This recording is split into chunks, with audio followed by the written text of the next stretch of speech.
Nous te louons, splendeur du Père, Jésus, Fils de Dieu. Voici la servante du Seigneur, que tout se passe pour moi selon ta parole, car mes yeux ont vu le salut que tu préparais à la face des peuples. Nous te louons, splendeur du Père, Jésus, Fils de Dieu. Frères et sœurs, nous sommes encore dans l'octave de Pâques. Je vous souhaite de très belles fêtes donc de la résurrection. Et je souhaite que le Seigneur nous relève tous au dernier jour. Il l'a promis, il le fera, car il est un Dieu de parole et de vérité. Voici, frères, donc nous allons reprendre notre étude des différentes traductions de la Bible. C'est très important. Ça nous permet de comprendre. C'est aussi une façon, comme je le dis dans les précédentes vidéos, de méditer sur la parole. Jésus-Christ a donné qu'une seule parole. Et le texte que j'ai pris aujourd'hui, le verset, c'est le verset de Marc 16. C'est Marc 16, le verset 15 à 18. Cette parole est très importante puisque ça fait partie des dernières paroles du Seigneur. Pour ceux qui connaissent la Bible, ce sont les dernières paroles que le Seigneur a dites avant donc de se lever dans cette ascension magnifique, glorieuse, merveilleuse. Et pour ceux qui donc ne connaissent pas la parole de Dieu, ce n'est pas grave. Je vais lire, je prends 3 versions différentes. Cela va vous permettre, vous, après, de choisir la Bible que vous souhaitez. Avec vous qui avez votre Bible et qui me suivez, je vais vous demander donc de prendre votre Bible et nous allons tout de suite rentrer donc dans cette étude comparée des différentes traductions de la Bible. C'est un mystère pour moi, puisque je travaille là-dessus, qu'il y ait autant de traductions. Mais Dieu ne fait rien au hasard. Je pense qu'il l'a fait pour une bonne raison. C'est d'abord pour permettre de méditer, d'étudier sa parole, mais aussi d'essayer d'extirper, mais vraiment le mensonge qu'a pu mettre l'adversaire. Je pense qu'il a mis aussi quelque chose là-dedans, parce que lui, son travail, c'est de nous égarer. Je vais tout de suite lire les 3 versions que j'ai choisies, et vous, chez vous, vous allez comparer avec la version que vous avez. Et nous allons ensuite étudier cette parole ensemble. Donc, Marc 16, les versets 15 à 18. Voici donc la première version. Il est écrit ceci. Ensuite, Jésus leur dit, « Allez dans le monde entier, annoncez la bonne nouvelle à tous. Celui qui croira et sera baptisé, celui-là sera sauvé. Celui qui ne croira pas, celui-là sera condamné. Et ceux qui croiront, voici comment ils montreront la gloire de Dieu. En mon nom, ils chasseront les esprits mauvais.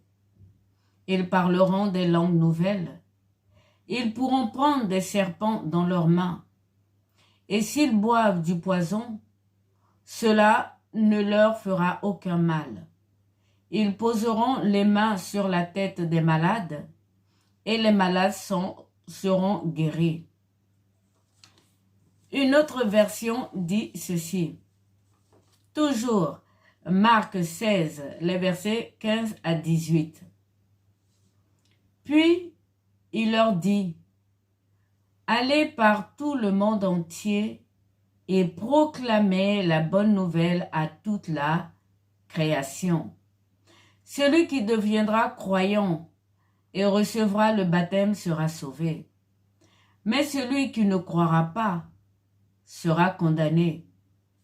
Voici les signes qui accompagneront ceux qui deviendront croyants. Par mon nom, ils chasseront les démons. Ils parleront de nouvelles langues. Ils saisissent des serpents. S'ils boivent un breuvage mortel, quel qu'il soit, il ne leur fera aucun mal. Ils poseront les mains sur les malades et ceux-ci seront guéris. La troisième version que j'ai trouvée, traduction donc, puis il leur dit, allez par tout le monde et prêchez la bonne nouvelle à toute la création.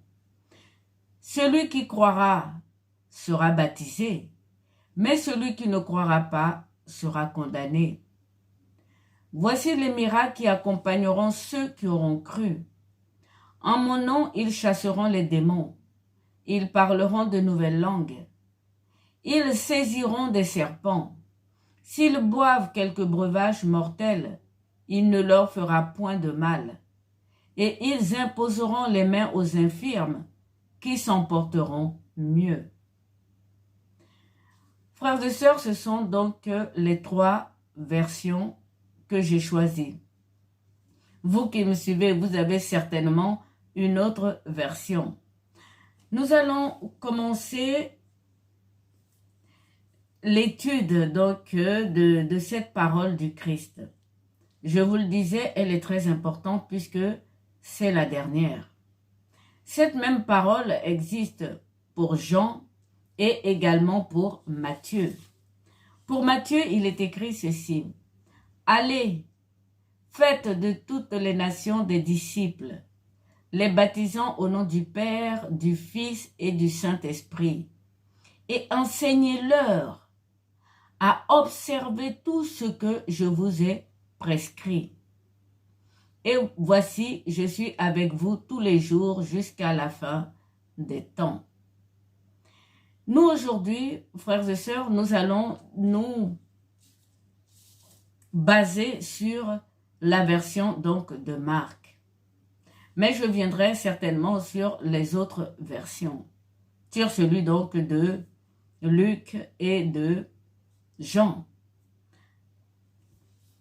Nous allons prendre verset par verset. Le premier, il nous est dit ceci. Ensuite, Jésus leur dit, allez dans le monde entier, annoncer la bonne nouvelle à tous. Dans la première version, on nous parle d'annonce. Annoncer une bonne nouvelle. Annoncer la bonne nouvelle, frères et sœurs. Nous tous, nous pouvons le faire. Nous tous, nous devrions le faire. C'est ce que saint Paul appelle se chausser des sandales de l'évangélisation. C'est ce que je fais, moi qui suis devant vous dans cette vidéo. J'annonce la bonne nouvelle de la résurrection de notre Seigneur Jésus-Christ. Ça tombe bien puisque nous sommes encore dans la Pâque et que nous fêtons justement la résurrection du Christ. Chausser des sandales à évangéliser, tout le monde peut le faire. Tous les chrétiens doivent le faire. Je vais vous donner quelques exemples d'annonces de la bonne nouvelle. Il y a certaines personnes dans leur bureau, pour ceux qui travaillent dans le bureau, ils prennent un verset de la Bible, qu'ils mettent ça sur leur bureau, dans le mur, sur un placard et en face d'eux. Les collègues leur demandent ce que c'est que cette parole. Et ils expliquent donc à leurs collègues, c'est une façon d'évangéliser, que cette parole vient dans la Bible, qu'elle les touche, qu'elles croient et qu'ils ont reçu le baptême à cause de cette parole. Vous voyez, par cette évangélisation, beaucoup de personnes ont réussi à ramener des âmes à Jésus-Christ. Pour ceux qui n'ont pas de bureau, je prends un exemple tout simple. Lorsque tu fais ton travail avec joie, avec simplicité, et que tu fais ton travail, mais vraiment très bien avec tout ton cœur et que le patron te demande, mais pourquoi toujours tu es en joie, ce que tu fais, bah, tu fais ton travail, c'est parfait et tout. Vous pouvez lui dire, mais je ne travaille pas pour vous, malgré tout le respect que je vous dois. Je travaille pour mon Seigneur. Je travaille au nom de Jésus-Christ. C'est pour ça que je suis toujours en joie. C'est pour ça que je fais mon travail pareillement. Ce n'est pas à cause de votre salaire. Vous voyez, beaucoup de personnes, encore comme ça, arrivent donc à convertir leurs frères. L'annonce donc de la bonne parole, ça peut passer par là. Ça peut être aussi raconté de bouche à oreille. Ah, moi je crois en Jésus-Christ, il est ressuscité, ça m'a touché, je crois que c'est vrai. Donc ça, c'est annoncer la bonne nouvelle. Je prends un autre exemple. Il y a la Vierge Marie qui nous dit calme, confiance, charité. Et notre Seigneur Jésus-Christ qui nous dit je suis le chemin, la vie et la vérité. Et donc ça fait le CV du chrétien. Le CV qui est curriculum vitae. Et vous avez le calme sur la voie, c'est-à-dire le chemin. Vous avez la confiance dans la vérité et vous avez la charité dans la vie. Il y a beaucoup de façons d'annoncer la bonne nouvelle. Pour les assemblées qui ont cette Bible, en général, c'est ceux qui sont sur l'interface d'Internet. Ils annoncent la bonne nouvelle avec joie. C'est ce que font les évangélistes, par exemple, avec beaucoup de louanges. C'est ce que font également les témoins de Jéhovah. Ils sont arrêtés comme témoins dans le silence. Ils n'arrêtent personne et ils ont leur pancarte devant eux avec écrit Bible ou Jésus-Christ.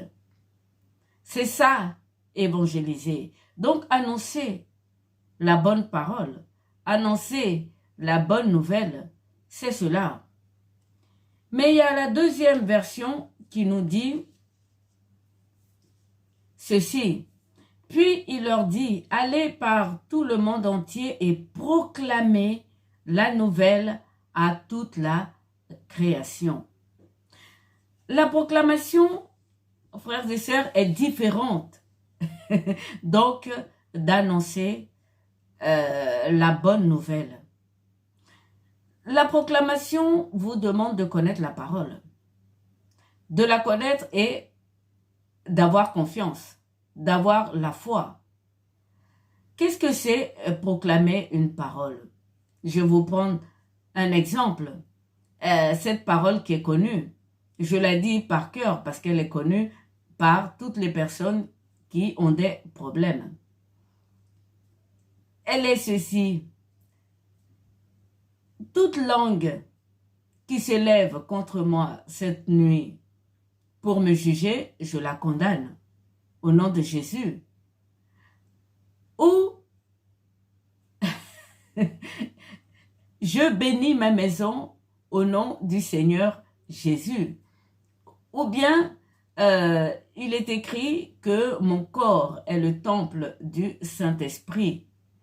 Vous voyez, proclamer la parole, c'est différent donc d'annoncer la bonne nouvelle.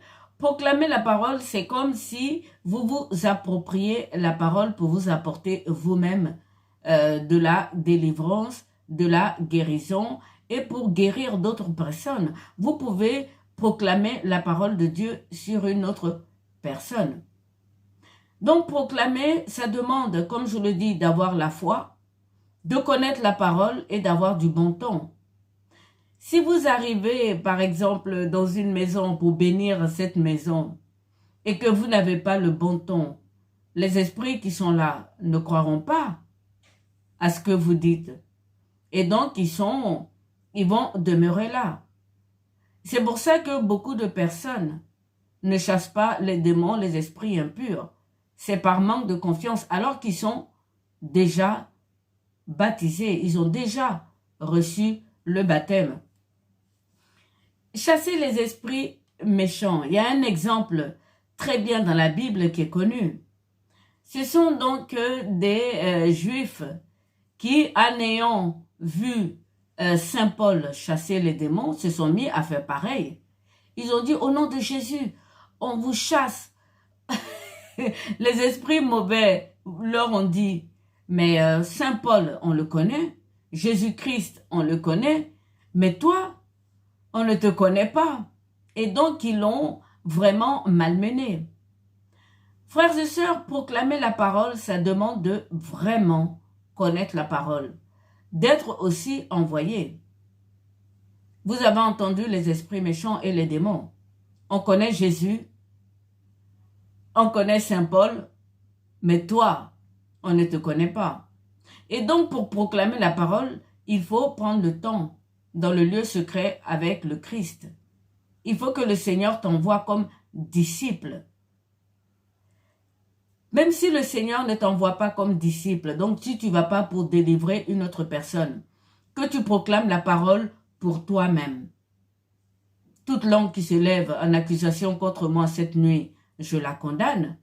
Si tu ne la dis pas avec conviction, avec foi, si tu ne la proclames pas avec le bon ton ou avec autorité, ça ne fonctionnera pas. Proclamer a besoin donc d'autorité. Dans le livre des Hébreux, il est dit que annoncer, comme je viens de vous le donner, c'est le lait de la parole. Mais proclamer, c'est carrément la viande, c'est l'os de la parole.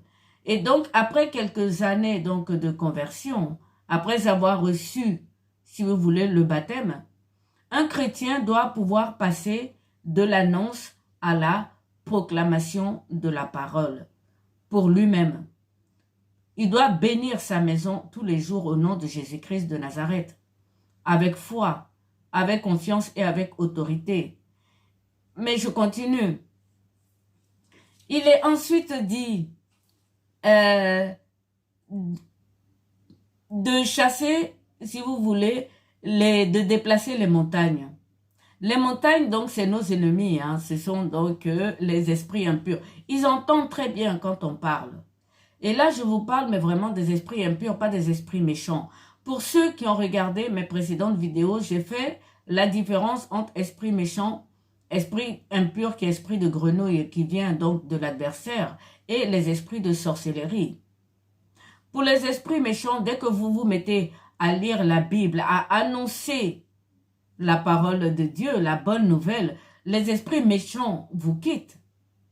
Parce que leur but, c'est pour vous ramener à Dieu. Mais lorsque ça persiste, ça veut dire que vous avez affaire aux esprits donc de grenouille, aux esprits impurs et aux esprits de la sorcellerie.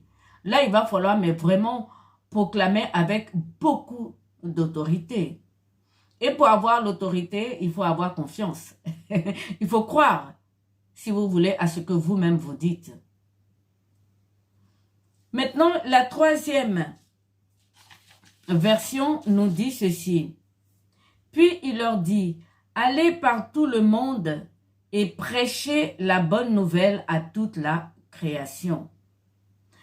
Prêcher est différent donc de proclamer la parole. Prêcher est différent de annoncer la parole. Vous êtes d'accord avec moi que un prêtre, il n'annonce pas la parole. Un prêtre, il fait l'homélie. Il explique la parole. Il prêche la parole. Pareil pour un pasteur. Les pasteurs sont des très bons enseignants parce qu'il faut une pédagogie. Nous, nos prêtres sont formés, ils reçoivent l'enseignement avant de venir être prêtres. Vous voyez que annoncer, proclamer et prêcher, c'est différent. Lorsque vous choisissez votre Bible et que vous avez donc dans Marc 16, c'est le dernier, c'est à la fin, les versets 15 à 18 jusqu'à la fin, jusqu'à 21. vous voyez annoncer, si ça vous plaît, vous le prenez. Si vous voyez proclamer, ça veut dire que vous allez apprendre les versets de la Bible et les proclamer pour vous. Si vous voyez prêcher, ça veut dire certainement que vous êtes peut-être appelé comme prêtre, comme pasteur. Donc prêcher, c'est enseigner. Ça demande de la pédagogie. Ça demande beaucoup de méditation et d'adoration. Il faut connaître la parole de Dieu. Il faut surtout recevoir les révélations pour pouvoir prêcher, pour pouvoir enseigner.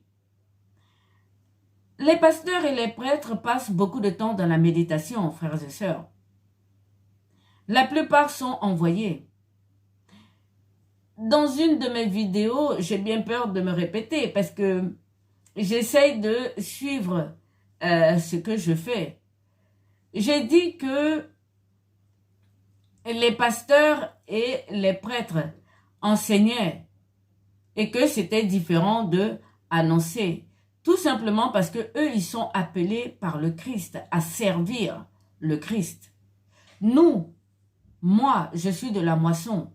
Ça veut dire que moi, lorsque je les ai entendus enseigner, prêcher, ça m'a plu, j'ai cru et donc j'ai reçu le baptême. Donc moi, ce que je fais, ma tâche, c'est d'annoncer. Eux, leur tâche, c'est de prêcher, d'enseigner. À la suite donc de leur prêche et de leur enseignement, il y a l'Eucharistie. Moi, je ne fais pas l'Eucharistie. Vous voyez ce que je veux dire? L'Eucharistie, c'est le partage du pain, du corps, du Christ. Lorsque dans Matthieu 28, il nous dit « Allez, faites de toutes les nations les disciples, les baptisant au nom du Père, du Fils et du Saint-Esprit, et enseignez-leur à observer tout ce que je vous ai prescrit. Et voici, je suis avec vous tous les jours jusqu'à la fin des temps. Enseignez-leur. » Donc, prêcher, c'est enseigner. Enseigner quoi? Tout ce que le Seigneur a prescrit. Vous voyez vous comprenez ce que je veux dire?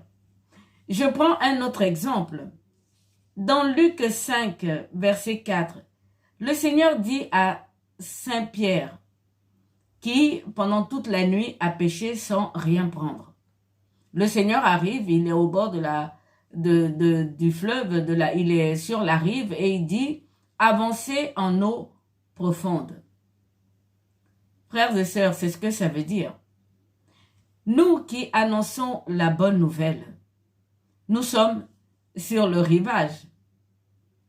On peut jeter son filet sur le rivage et ramener des poissons.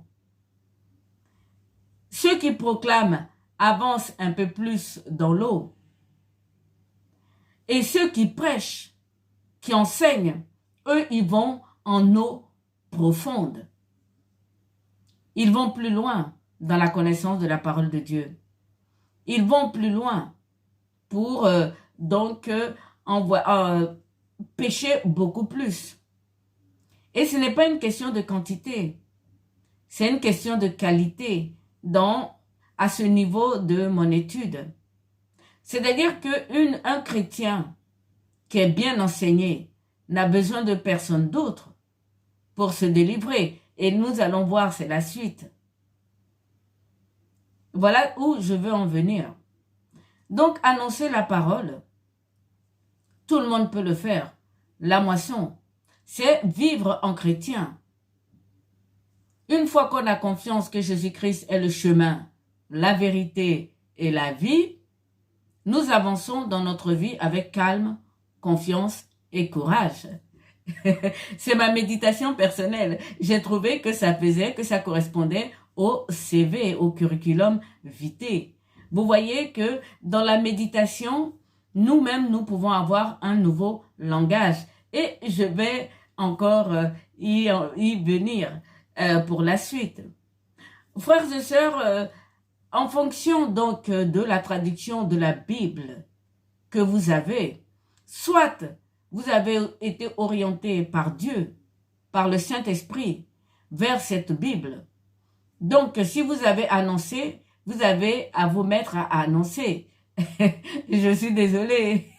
Si vous avez proclamé, vous devez vous mettre à proclamer, à connaître la Bible. Ça veut dire que vous êtes à une autre étape. Si vous avez enseigné et prêché, vous êtes appelé à être pasteur et prêtre. Voyez-vous, frères et sœurs, c'est très important. Pourquoi faire cette comparaison donc de 3 versions? On aurait pu en prendre 4 si nous avions plus de temps. Mais je continue. Alors, dans les 3 versions, il y en a une qui dit à toute la création. La première version nous dit annoncer la bonne nouvelle à tous. On aurait pu penser que c'est à toute la création, mais d'autres pourraient comprendre que c'est seulement aux hommes. L'autre version me dit à tous les hommes. Il y a des versions qui disent à tous les hommes. Et là, moi, je veux vous parler donc à toute la création. Frères et sœurs, une fois que nous sommes convertis, que nous avons confiance en Jésus-Christ, nous faisons attention au reste de la création.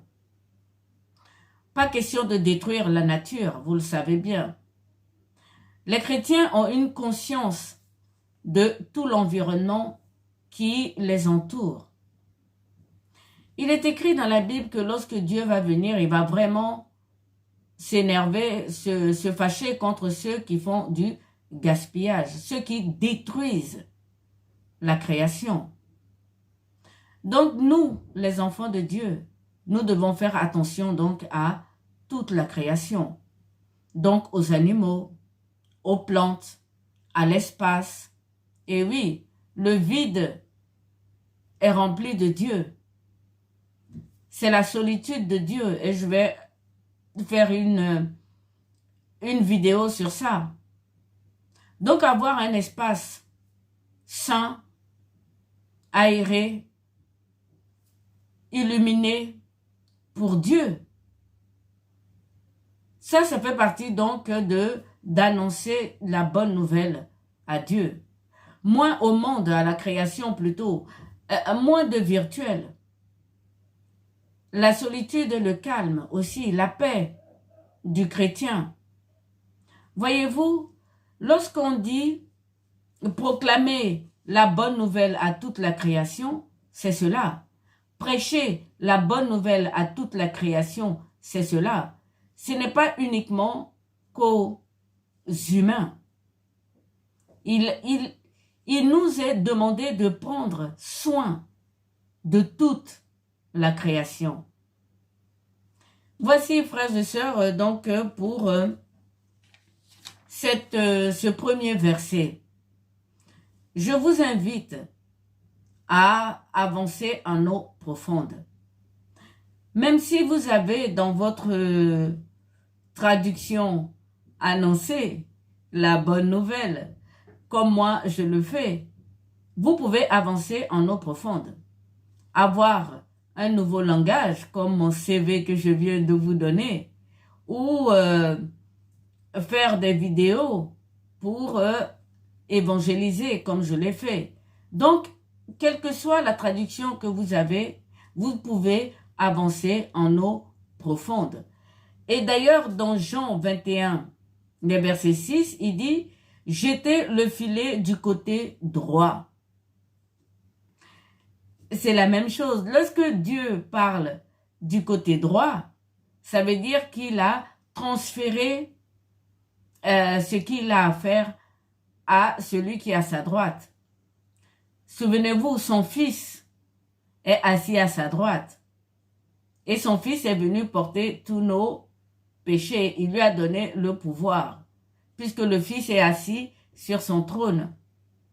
Souvenez-vous également, le fils a tendu de la main droite le rouleau à l'agneau qui semblait égorgé, puisqu'en ce moment-là, c'était l'agneau qui rachetait donc le peuple hébreu. Frères et sœurs, avancer en eau profonde ou jeter le filet du côté droit. C'est ce que ça veut dire. Et c'est ce que moi je suis en train de faire avec cette petite vidéo. Je jette le filet du côté droit, de votre côté, pour que vous puissiez saisir donc cette étude comparative donc des versions de la Bible. Que vous puissiez méditer donc sur cette parole. C'est la dernière parole du Christ. C'est une seule parole qui est sortie de la bouche de Dieu. Comment savoir laquelle? Le Christ a-t-il dit annoncer la bonne nouvelle à toute la création? A-t-il dit proclamer la bonne nouvelle à toute la création, à tous les hommes? Ou il a dit prêcher la bonne nouvelle à toute la création ou à tous les hommes? Les trois veulent dire à peu près la même chose, mais c'est une question de qualité. On peut commencer par annoncer, avancer sur la proclamation et finir à enseigner et prêcher la même bonne nouvelle à toute la création. Voici, frères et sœurs, pour ce qui concerne donc ce premier verset. Mais nous n'allons pas nous arrêter là. Nous allons continuer puisqu'il y en a au moins 4 versets. Alors, je recommence. Il est dit ceci dans la première version. Celui qui croira et sera baptisé, celui-là sera sauvé. Celui qui ne croira pas, celui-là sera condamné. Première version. Deuxième. Celui qui deviendra croyant et recevra le baptême sera sauvé. Mais celui qui ne croira pas sera condamné. Je continue. Troisième version. Celui qui croira sera baptisé, mais celui qui ne croira pas sera condamné. Toutes les versions disent à peu près la même chose. Une fois qu'on croit à la parole reçue, il faut recevoir le baptême. C'est impératif. Jésus-Christ lui-même, il a reçu ce baptême d'eau. Il l'a dit à Jean, quand Jean est venu vers lui et que Jean lui a dit, c'est moi qui devrais me faire baptiser par toi et c'est toi qui viens à moi pour que je te baptise. Jésus-Christ a dit, faisons ce qui est juste. C'est exactement ce qu'il faut faire. Si le Seigneur lui-même a reçu le baptême, personne ne pourrait être sauvé s'il n'est pas plongé dans l'eau. S'il n'a pas reçu le baptême, frères et sœurs, il est impératif d'être baptisé. Le Seigneur l'a fait pour nous montrer l'exemple. Quelque part dans la Bible, mais je le lirai tout à l'heure, c'est très important, mais je donne juste un petit exemple. Le Seigneur a vu cet homme et il lui a dit, mais tu n'as pas le vêtement de noces. Que fais-tu ici? Il est resté silencieux. Frères et sœurs, si cet homme, moi je vous le dis, s'était repenti, Jésus-Christ aurait pu l'accepter. Mais il est resté silencieux parce qu'il ne connaissait pas la parole. Parce qu'il ne savait pas qui il avait en face de lui. Le baptême, c'est cela. Il faut avoir la ceinture de la vérité. Et la ceinture de la vérité, c'est Jésus-Christ. Je ne cesserai de le dire. Tu as beau connaître toute la Bible, toute la parole. Si tu ne connais pas Jésus-Christ de Nazareth, c'est compliqué. C'est la première arme que Saint Paul a citée dans les armes qu'il nous faut pour chasser l'adversaire, pour résister donc à l'adversaire, à ses attaques. C'est vraiment de connaître Jésus-Christ. Il est la ceinture de la vérité. Et donc si lui, il a reçu le baptême, il faut vraiment recevoir ce baptême. Maintenant, il est dit, celui qui ne croira pas sera condamné. C'est la parole de Dieu. C'est une grâce. J'entends certaines personnes dire, oui, mais le Seigneur Jésus-Christ n'est pas venu pour les justes. Il est venu pour les pécheurs. Non, ce n'est pas exactement la parole qui a été dite. Il n'est pas venu pour ceux qui se reconnaissent justes. C'est différent. Il est venu pour ceux qui se reconnaissent pécheurs. C'est différent. Aucun humain n'est juste devant Dieu. Se reconnaître juste, c'est de l'orgueil. Aucun homme n'est juste devant Dieu. Donc Jésus-Christ est venu pour tous. Il a versé son sang pour tous. Maintenant, pour le pécheur, qui lui ne se reconnaît pas pécheur, Jésus-Christ ne peut rien faire pour lui non plus. Il ne recevra pas le sang de Jésus puisqu'il ne se reconnaît pas pécheur. C'est le sens donc du repentir. Donc, le Seigneur Jésus-Christ est venu pour ceux qui ne se reconnaissent pas justes et pour ceux qui se reconnaissent pécheurs. Si vous êtes pécheur, que vous savez que Dieu, vous avez chuté, que Dieu est saint et que vous n'avez rien en Dieu, venez à Jésus-Christ. Voilà le sens de cette parole. Donc, elle est partout pour les 3 traductions. Je relis. Celui qui deviendra croyant et recevra le baptême sera sauvé. Mais celui qui ne croira pas sera condamné. C'est clair. C'est la parole de Dieu. Il n'est pas question de dire, ah, moi je suis juste, je n'ai pas besoin de Jésus-Christ. Vous vous mentez à vous-même. Nous avons tous chuté dans ce monde. Nous sommes tous pécheurs. Il n'y a aucun juste devant Dieu. Il peut faire miséricorde à certains. Mais moi, pour la grâce du Christ, vous qui me suivez, moi je vous dis, c'est la grâce, c'est merci. Acceptez le baptême. Voilà, je continue. Deuxième version, celui qui croira sera baptisé. Celui-là sera sauvé. C'est clair. Celui qui ne croira pas, celui-là sera condamné. Troisième version, pareil. Mais celui qui ne croira pas sera condamné. Celui qui croira sera baptisé. Donc le baptême est très important, frères et sœurs. Voilà donc pour cette première partie donc de Marc 15, les versets, Marc 16, les versets 15 à 18. Je vais continuer donc dans une deuxième vidéo. Je peux continuer sur celle-là, mais les gens ne regardent plus les vidéos très longues. Donc, je vais m'arrêter là et je continue tout de suite pour la suite.